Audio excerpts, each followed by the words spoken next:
Hello, bienvenue pour cette nouvelle vidéo. On se retrouve aujourd'hui pour les sorties littéraires de décembre 2024.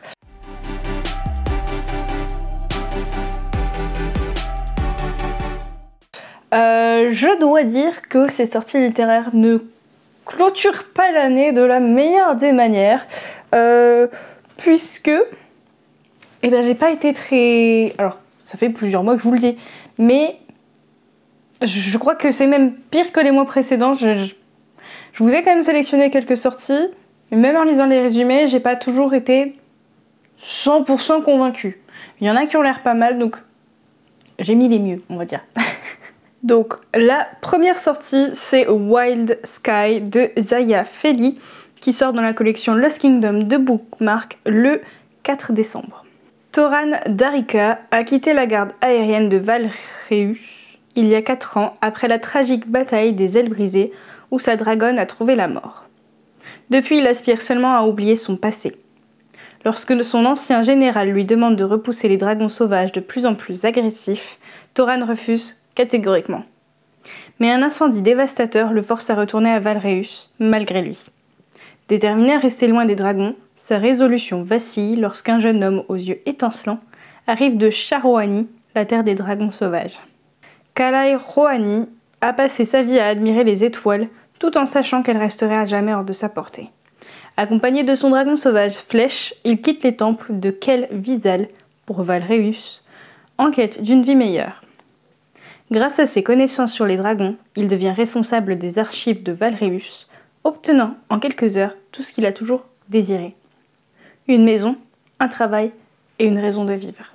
Cependant, un conflit couve à travers les terres. Des dragons sauvages auparavant pacifiques attaquent la ville. Et bientôt, Thoran et Kalai se retrouvent au cœur des événements inquiétants. Ensemble, ils vont devoir découvrir la vérité, quel qu'en soit le prix. J'avoue que j'ai été plutôt intriguée grâce aux dragons. J'avoue, mais why not? L'univers peut être pas mal. La deuxième sortie que je vous propose, c'est Witch, c'est moi, l'ingrédient secret, de Jessie Riando, et ça sort chez Kairos le 5 décembre. Parce que la magie est partout, il suffit juste de la voir. Il paraît que c'est quand on lâche prise et qu'on accepte de faire confiance à l'univers que tout s'aligne. J'ajouterai que ça prend une pincée d'introspection et surtout une dose massive d'amour. D'amour de soi. Je me suis négligée pas mal dernièrement et j'ai dû descendre dans le sous-sol de mon être pour en rallumer la lumière, pour retrouver ce qui me fait vibrer. Ouf, ce n'était pas beau tout de suite. Mais avec du courage et une quantité impressionnante de motivation, puis aussi les good vibes de mon quartz rose, j'ai réussi à faire quelque chose de pas pire, un grand ménage de printemps. Entre mes histoires de cœur, mon chien, mes amitiés vitales à mon bonheur, mon job à la pépinière et mes romans à écrire, j'ai enfin compris ce qui était le plus important. Moi, Juliette Tremblay. J'ai d'abord été surtout intriguée par la couverture. Je pense que vous en êtes douté avec le côté rose, j'aime bien. Et ça a l'air de parler un peu santé mentale, donc je pense que c'est intéressant. Et ça a l'air plein d'humour, donc c'est ce qui m'a un peu intriguée aussi. La troisième sortie que je vous propose, c'est Lakewood Academy de Julie Crystal. Et je n'ai pas la maison d'édition, donc si je retrouve, je vous mets. Sur un malentendu, ça résume bien ma vie.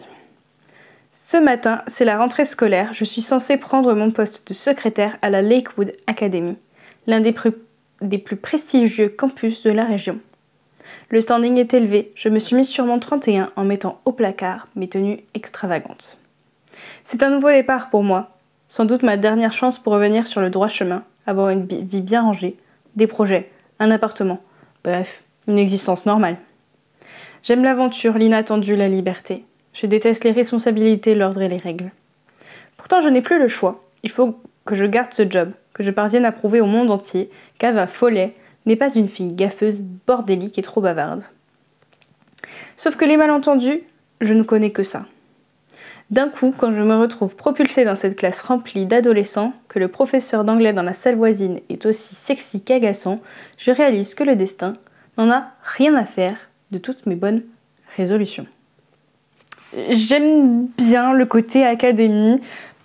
Au début, j'ai eu un peu peur que ça tourne, en lisant le résumé, sur une romance age gap, mais non, du coup, enfin, du moins ça n'en a pas l'air. Donc ça a vachement joué en la faveur du résumé, et du coup, j'avoue que je suis quand même un peu intriguée par cette romance. Et donc elle sort le 6 décembre. La sortie suivante, c'est La prophétie des âmes, tome 1 sans mortel, de Manon Donaldson, qui sort chez Black Ink le 13 décembre. Bâtarde, humaine, mortelle, aberration. Voici une partie des insultes que je subis à Obadium, pays des terres magiques. Pourquoi ? Parce que je suis mi-humaine, mi-sorcière, et que durant la cérémonie d'octroi des pouvoirs, je n'en ai reçu aucun. Moi, l'unique sorcière sans don, je suis devenue le symbole de ceux qui sont contre l'union des sorciers et des humains. Alors, pour apaiser les esprits, le roi m'oblige à me présenter chaque été pour passer des tests. Mais à l'aube de mes 17 ans, j'en ai assez.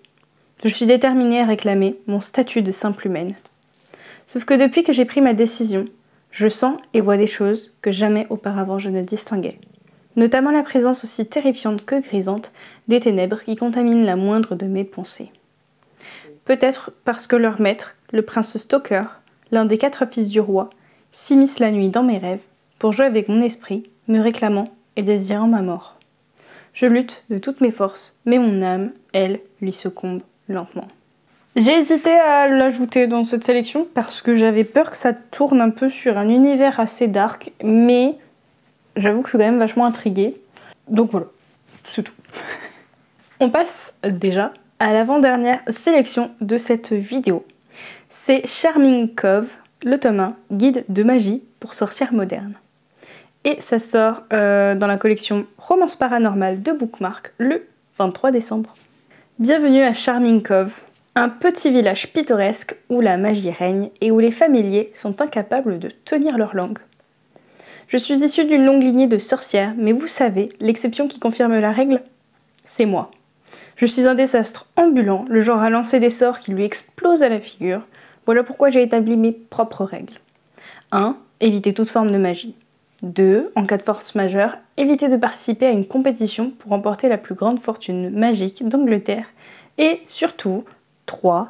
Éviter à tout prix de tomber sous le charme de Callan Hawthorne, le sorcier milliardaire que tu détestes depuis des années. Sauf que, pour sauver Seaside Spells, la boutique de potions familiales, je risque de devoir enfreindre chacune d'entre elles. Mais pas de panique. Quand je rentrerai à Charming Cove, je ferai de mon mieux pour ignorer celui qui a été élu homme le plus sexy de l'année par Sorcière Magazine. Je remporterai cette compétition et, avec un peu de chance, je ne me transformerai pas en crapaud en cours de route. Facile, non ? J'aime beaucoup, encore une fois, le côté sorcière, sorcière moderne, le côté humour qu'on sent transparaître dans le résumé.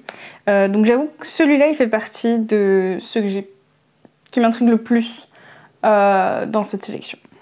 Et enfin, la dernière sélection, c'est Mon coloc et moi, et ce foutu karma, de Amara Deline, qui sort chez MXM Bookmark, le 23 décembre. Holly a l'habitude de se retrouver dans des situations embarrassantes et l'accepte avec pragmatisme. La malchance fait partie de sa vie, d'accord, mais ce n'est pas elle qui l'empêchera d'en profiter pleinement. Toujours souriant, un brin têtu, son optimisme ne faiblit jamais. Ainsi, même lorsque son colocataire se comporte comme un inconnu avec lui, Holly refuse d'abandonner leur vieille amitié. Il trouvera un stratagème pour dérider Nico, quitte à s'attirer les foudres du karma qui le poursuit depuis toujours. Seul problème, rien ne semble vouloir fonctionner avec cette tête de mule qui lui sert de colocataire. Encore un coup du karma ? Évidemment. Qui d'autre ? Mais si cette fois, il se trompait sur toute la ligne et qu'il ne s'agissait que de Cupidon venant lui donner un coup de pouce. Voilà, c'est tout pour cette sélection littéraire. N'hésitez pas à me dire quelles sont les sorties qui vous intriguent, vous donnent envie sur ce mois de décembre. Moi, j'avoue que je reste un peu sur ma faim, mais ça, comme je vous l'ai dit, c'est depuis quelques mois. Sur ce, je vous souhaite de très bonnes lectures et je vous dis à très bientôt pour une prochaine vidéo. Ciao!